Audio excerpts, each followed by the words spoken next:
Oke, baik. Bismillahirrahmanirrahim. Assalamualaikum warahmatullahi wabarakatuh. Baik teman-teman sekalian, kita akan coba membahas soal kimia, termokimia lagi ya, tapi ini soalnya lebih kepada teori ya, bukan ke hitung-hitungan. Nah, sekarang kita coba perhatikan di sini, diketahui suatu reaksi termokimia ya. Nah, pernyataan berikut yang tidak benar adalah, nah ini abaikan coret-coretan saya, mohon maaf ya. Nah, coba kita lihat di sini ya, kita punya persamaan termokimianya itu persamaan reaksinya seperti ini. Nah, kita diberikan beberapa pernyataan. Nah, kita disuruh mencari yang tidak benar. Oke, sekarang kita cek satu-satu pernyataan tersebut. Ya. Kita lihat pernyataan yang pertama. Ya.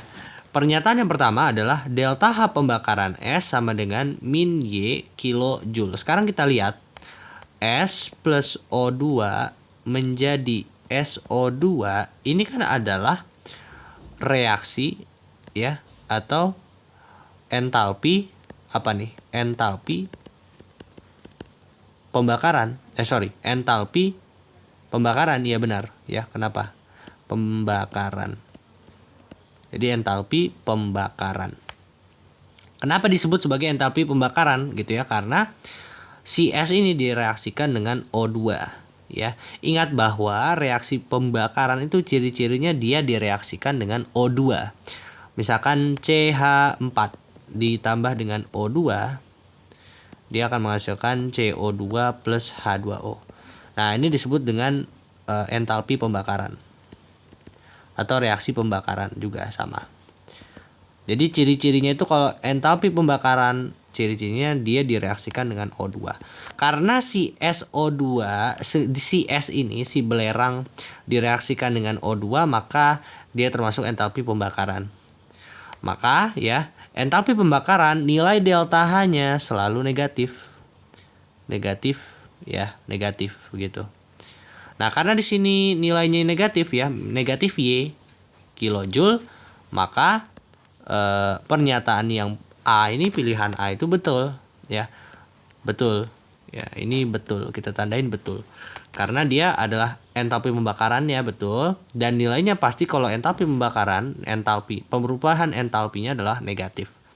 Jadi negatif Y kilojoule. Nah, sekarang yang kedua, yang pilihan B. Nah, delta H penguraian SO2 sama dengan Y kilojoule ya. Nah, ini sebetulnya gampang gitu ya. Kita punya tadi ya persamaan reaksinya seperti ini. Nah, kalau penguraian, ingat ya, kalau penguraian itu adalah delta H penguraian itu adalah proses penguraian suatu molekul menjadi unsur-unsurnya ya. Jadi yang sebelumnya SO2 ya, kalau delta H penguraian itu adalah SO2 dibongkar dari yang sebelumnya SO2 menjadi S ditambah O2.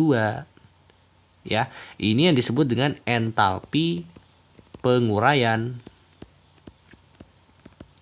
Nah, entalpi penguraian ini delta H-nya selalu positif. Positif ya, positif gitu. Nah, lihat di sini bahwa SO2 menjadi S plus O2 itu sama saja dengan S plus O2 menjadi SO2, tetapi dibalik ya. Jadinya SO2 duluan baru jadi S plus O2 ya. Nah, berarti delta H-nya itu sebetulnya juga kebalikan. Sebelumnya itu kalau misalkan S plus O2 menjadi SO2 itu negatif. Tapi kalau misalkan dibalik jadi SO2 menjadi S plus O2 jadinya positif. Dan ini memang berkesesuaian dengan teori entalpi penguraian, yang mana entalpi penguraian itu selalu nilainya positif. Maka pernyataan yang kedua ini betul ya, sesuai.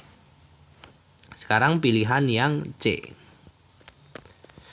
Delta H pembentukan SO2 sama dengan minus Y kilojoule ya. Nah, ini sama ya.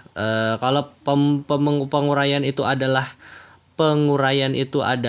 proses pemecahan molekul menjadi unsur-unsurnya. Kalau pembentukan ya kebalikannya.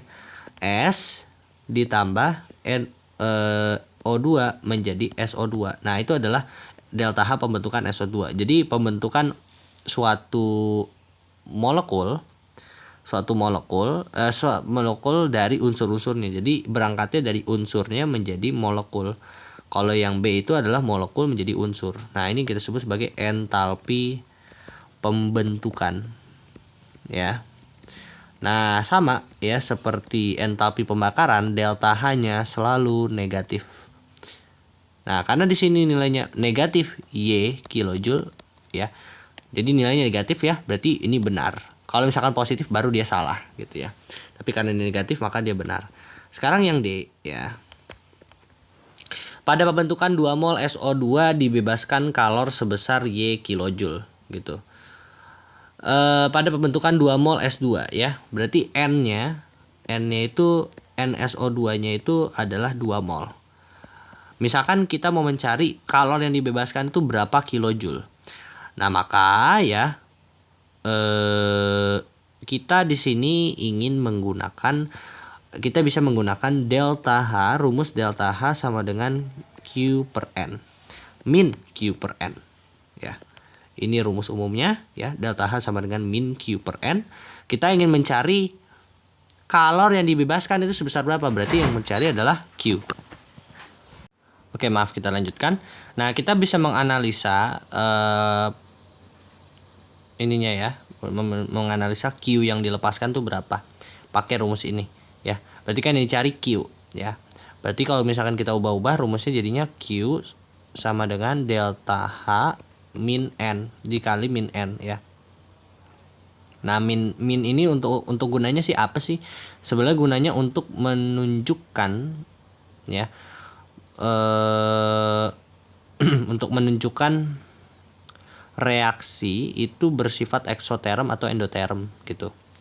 Nah, tapi gunanya di sini sebetulnya untuk menghilangkan minus yang nanti ada di sini ya. Karena kan kita ingin mencari kita ingin mencari Q. Q itu adalah kalor yang dilepaskan. Nah, karena nanti delta H-nya itu adalah nanti delta H formation atau delta H pembakaran pembentukan yang kita pakai. Nah, otomatis kan delta H-nya pasti minus ya. Ya, minus. Maka nanti biar nanti dia positif karena kalor itu nggak mungkin negatif ya. Jadi kita kalikan dengan minus lagi. Jadi ini gunanya minusnya gitu. Ya. Oke, Q sama dengan delta H min N gitu ya. Nah, delta H min N gitu. Nah, delta H-nya kita kan mau cari pada pembentukan 2 mol SO2 itu dibebaskan berapa kalor. Delta H-nya berapa di sini pada entalpi pembentukan? Min Y. Berarti min Y dikali N-nya berapa? 2 gitu. Berarti min 2. Berarti 2Y. Nah, berarti kalor yang dilepaskan itu adalah 2Y kilojoule. Sedangkan di sini Y doang. Maka kemungkinan adalah ini adalah yang salah gitu. Nah, tapi kita cek dulu satu-satu ya.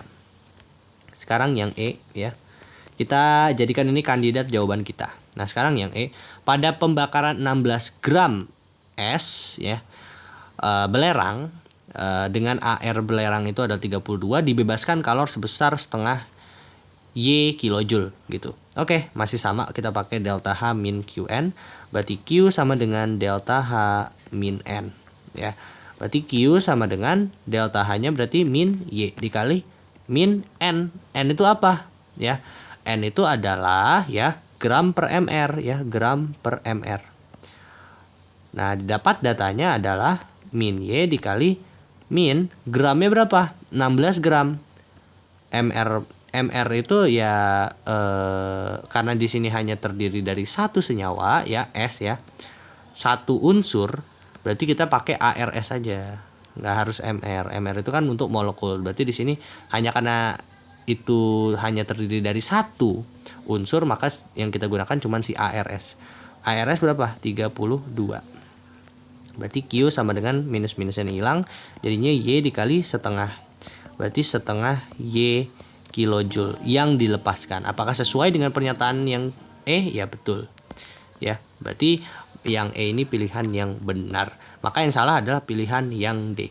Maka pilihan yang benar adalah yang D. Oke, ya ternyata gampang sekali ya teman-teman. Semoga bisa mengerti pembahasan soal dari saya. Terima kasih. Assalamualaikum warahmatullahi wabarakatuh.